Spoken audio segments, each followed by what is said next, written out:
Hello guys, welcome back to our channel. Episode ആരംഭിക്കുമ്പോൾ കാണിക്കുന്നത് ആനന്ദ നിലയമാണ്. ശ്യാമ തന്റെ കണ്ണന്റെ മുന്നിൽ നിന്ന് പ്രാർത്ഥിക്കുകയാണ്. എന്താ കണ്ണ, ഞങ്ങൾക്ക് മാത്രം ഇങ്ങനെയൊക്കെ വരുന്നത്? എന്റെ ശബ്ദം നഷ്ടപ്പെട്ടപ്പോൾ മൂകാംബികയിൽ വന്ന് ഭജന ഇരിക്കാമെന്ന് ഞാൻ നേർന്നിട്ടുണ്ടായിരുന്നു. ഇനി ഒരു പക്ഷേ അത് കാരണമായിരിക്കുമോ? അതേസമയം അഖിൽ അങ്ങോട്ടേക്ക് വരുമ്പോൾ ശ്യാമ ഇക്കാര്യം പറയുകയാണ്. യാത്രാ ചെലവും കൂടാതെ താമസ സൗകര്യവും എല്ലാം കൂടി ഇപ്പോൾ നടക്കുമെന്ന് തോന്നുന്നില്ലെന്ന് അഖില് പറയുമ്പോൾ ശ്യാമ പറയുകയാണ്. ആ കാര്യം ഞാൻ ഓർത്തില്ല. പക്ഷേ അതിനൊക്കെ ഒരു വഴിയുണ്ടെന്ന് പറഞ്ഞ് തന്റെ കയ്യിലുള്ള ചെയിനൂരി അഖിലിനെ ഏൽപ്പിച്ചിട്ട് ശ്യാമ പറയുകയാണ്. ഇതുകൊണ്ട് പണയം വെക്കുകയോ വിൽക്കുകയോ ചെയ്തു, എന്നിട്ട് ആ കാശിന് നമുക്ക് പോകാം. ഇത് കേൾക്കുന്ന അഖില് ആ ചെയിൻ തിരികെ ഏൽപ്പിച്ചിട്ട് പറയുകയാണ്. കമ്പനിയിൽ എനിക്കും ആദിയേട്ടനും അരുണേട്ടനും കൂടി ഒരു കോമൺ അക്കൗണ്ട് ഉണ്ട്. അതിൽ നിന്നും കുറച്ച് പണം എടുക്കാം.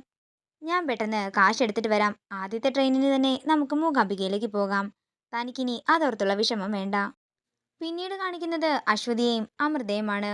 വീട്ടിൽ നടന്ന കാര്യങ്ങളെല്ലാം തന്നെ അശ്വതിയോട് പറയുകയാണ് അമൃത. ചേച്ചി, അരുണിന്റെ അമ്മയെ ഞാൻ വിളിക്കാം. ഞാൻ വിളിച്ചിട്ടാ ശ്യാമ വീട്ടിലേക്ക് വന്നതെന്ന് ഞാൻ പറയാം. ചേച്ചി, ഞാൻ ഒന്നുകൂടി അമ്മയെ കണ്ടാലോ എന്ന് അശ്വതി ചോദിക്കുമ്പോൾ അമൃത പറയുകയാണ്. അതൊന്നും വേണ്ട. അമ്മ വിചാരിക്കും ശ്യാമ നിന്റെ അടുത്ത് വന്ന് കാര്യങ്ങളെല്ലാം പറഞ്ഞു തന്നെന്ന്. അല്ലെങ്കിൽ തന്നെ ആ ഐശ്വര്യ അമ്മയുടെ മനസ്സിൽ വിഷം കുത്തി വെച്ചിരിക്കുകയാണ്. എന്റെ ചേച്ചി, വല്ലാത്തൊരു ഒറ്റപ്പെടലായിരിക്കുമല്ലോ അവർക്ക് രണ്ടുപേർക്കും ആ വീട്ടില്. തൽക്കാലം ഞാൻ എങ്ങോട്ടെങ്കിലും പോകാൻ ചേച്ചി, അപ്പോഴേ ഈ പ്രശ്നങ്ങളൊക്കെ തീരുമെന്ന് അശ്വതി പറയുമ്പോൾ അമൃത പറയുകയാണ്. അതൊന്നും വേണ്ട മോളെ, ഈശ്വരനായിട്ട് ഇതിനെന്തെങ്കിലും പരിഹാരം കാണിച്ചു തരാതിരിക്കില്ല. പിന്നീട് കാണിക്കുന്നത് അഖില് ബാങ്കിലേക്ക് പോയിരിക്കുന്നതാണ്. അഖില് ക്യാഷ് എടുക്കാനായി നോക്കുമ്പോൾ അവിടെയുള്ള അക്കൗണ്ടന്റ് പറയുകയാണ്. വസുന്ധര മേഡം രാവിലെ തന്നെ ഈ അക്കൗണ്ട് ഫ്രീസ് ചെയ്തിട്ടുണ്ടായിരുന്നു. സാറിന് ഇനി ഈ അക്കൗണ്ടുമായിട്ട് ഒരു ബന്ധവുമില്ല. സാറിന് ഇതിൽ നിന്നും പണവും എടുക്കാൻ സാധിക്കില്ല. ഇത് കേൾക്കുന്ന അഖില് ഒരു ഞെട്ടലോടെ നിൽക്കുകയാണ്. ഈ എമൗണ്ട് എങ്ങനെയെങ്കിലും പാസ്സാക്കി തരാൻ സാധിക്കുമോ എന്ന് അഖില് ചോദിക്കുമ്പോൾ പറ്റില്ലെന്നും അക്കൗണ്ട് ഫ്രീസ് ആക്കിയിരിക്കുകയാണെന്നും അയാൾ പറയുന്നു. പിന്നീട് കാണിക്കുന്നത് ഓഫീസാണ്. മാനേജര് വർമ്മയോട് പറയുകയാണ്. സാർ, എത്രയും പെട്ടെന്ന് അഖിൽ സാറിനെ കൊണ്ടുവരണം. അഖിൽ സാറിന് പകരം വന്ന ആള് അങ്ങോട്ട് ശരിയാകുന്നതേയില്ല. ഇത് നേരെ ചൊവ്വേ പോകുമെന്ന് എനിക്ക് തോന്നുന്നില്ല. നമുക്ക് എന്താണെങ്കിലും ചർച്ച ചെയ്യാമെന്ന് പറഞ്ഞ് വർമ്മ അയാളെ പറഞ്ഞയക്കുന്നു. ഒരു വീട്ടുവഴക്ക് അതേതൊക്കെ രീതിയിലാ കമ്പനിയെ ബാധിക്കുന്നതെന്ന് നിങ്ങൾ കണ്ടോ? തുടർന്ന് വർമ്മ പറയുകയാണ്. നമ്മുടെ വീട്ടിലെ അടിത്തറ തന്നെ ഇളകിയതുപോലെയാ. സന്തോഷം നഷ്ടപ്പെട്ടിട്ട് ദിവസങ്ങളായി. ഇനി ഞാനൊന്നും പറയുന്നില്ല. കഥയറിയാതെ ആട്ടം കാണുന്ന ഒരാളെ പോലെയാ എനിക്കിപ്പോ തോന്നുന്നത്. അത്രയും പറഞ്ഞ് ദേഷ്യത്തോടെ നിൽക്കുകയാണ് വർമ്മ. പിന്നീട് കാണിക്കുന്നത് ആനന്ദ നിലയമാണ്. അഖില് വീട്ടിലേക്ക് ചെല്ലുമ്പോൾ വസുന്ധര അങ്ങോട്ടേക്ക് ചെല്ലുകയാണ്. ബാങ്കിൽ നിന്നും കാശ് എടുക്കാൻ സാധിക്കുന്നില്ലല്ലേ? ഞാൻ തന്നെ അക്കൗണ്ട് ഫ്രീസ് ചെയ്യിപ്പിച്ചത്. എന്റെ അനുവാദമില്ലാതെ നിനക്കിനി ബാങ്കിൽ നിന്നും കാശ് എടുക്കാൻ സാധിക്കില്ല. നിനക്കിനി കാശ് വേണമെങ്കിൽ തന്നെ എന്റെ അഖിയായി, എന്റെ മകനായി എന്റെ ഒപ്പം തന്നെ നിൽക്കണം. ശ്യാമ എന്റെ ശത്രുവാണ്. എന്റെ ശത്രുവിന്റെ ഒപ്പം നിൽക്കുന്നവരെ എനിക്ക് ശത്രുവായി തന്നെ കാണാൻ സാധിക്കൂ. നീ അവളെ അങ്ങ് ഉപേക്ഷിച്ചേക്ക്. നമ്മള് അമ്മയും മകനുമാണ്. അമ്മയും മകനും തമ്മിൽ യുദ്ധമൊന്നും പാടില്ല.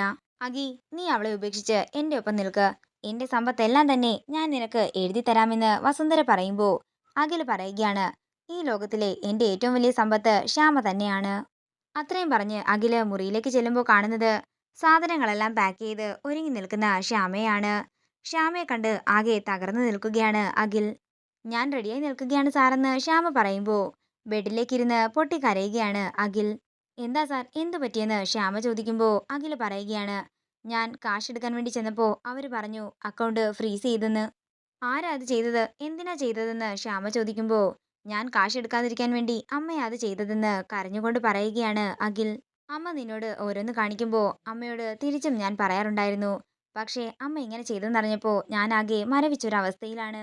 എന്നാലും അമ്മ ഇങ്ങനെ ചെയ്തല്ലോ എന്ന് പറഞ്ഞുകൊണ്ട് അഖില് പൊട്ടിക്കരയുമ്പോൾ ദേഷ്യത്തോടെ താഴേക്ക് പോകാൻ ഒരുങ്ങുകയാണ് ശ്യാമ.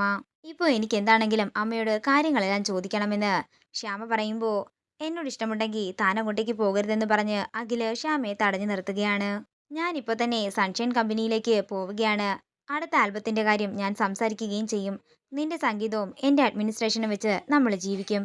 എല്ലാവരെയും ജീവിച്ച് കാണിച്ചു കൊടുക്കുകയും ചെയ്യും. പിന്നീട് കാണിക്കുന്നത് ശ്യാമയുടെ വീടാണ്. വിഷമത്തോടെ വീട്ടിലേക്ക് കയറി വരുന്ന അരവിന്ദനെയാണ് കാണിക്കുന്നത്. ഇതോടുകൂടി ഇന്നത്തെ എപ്പിസോഡ് ഇവിടെ തീരുകയാണ്. വീഡിയോ ഇഷ്ടമായെങ്കിൽ മറക്കാതെ ലൈക്ക് ചെയ്യുക, ഷെയർ ചെയ്യുക, കമന്റ് ചെയ്യുക. കൂടുതൽ സീരിയൽ അപ്ഡേറ്റ്സിനായി മറക്കാതെ സബ്സ്ക്രൈബ് ചെയ്യുക നയൻസ് ക്രിയേഷൻസ്.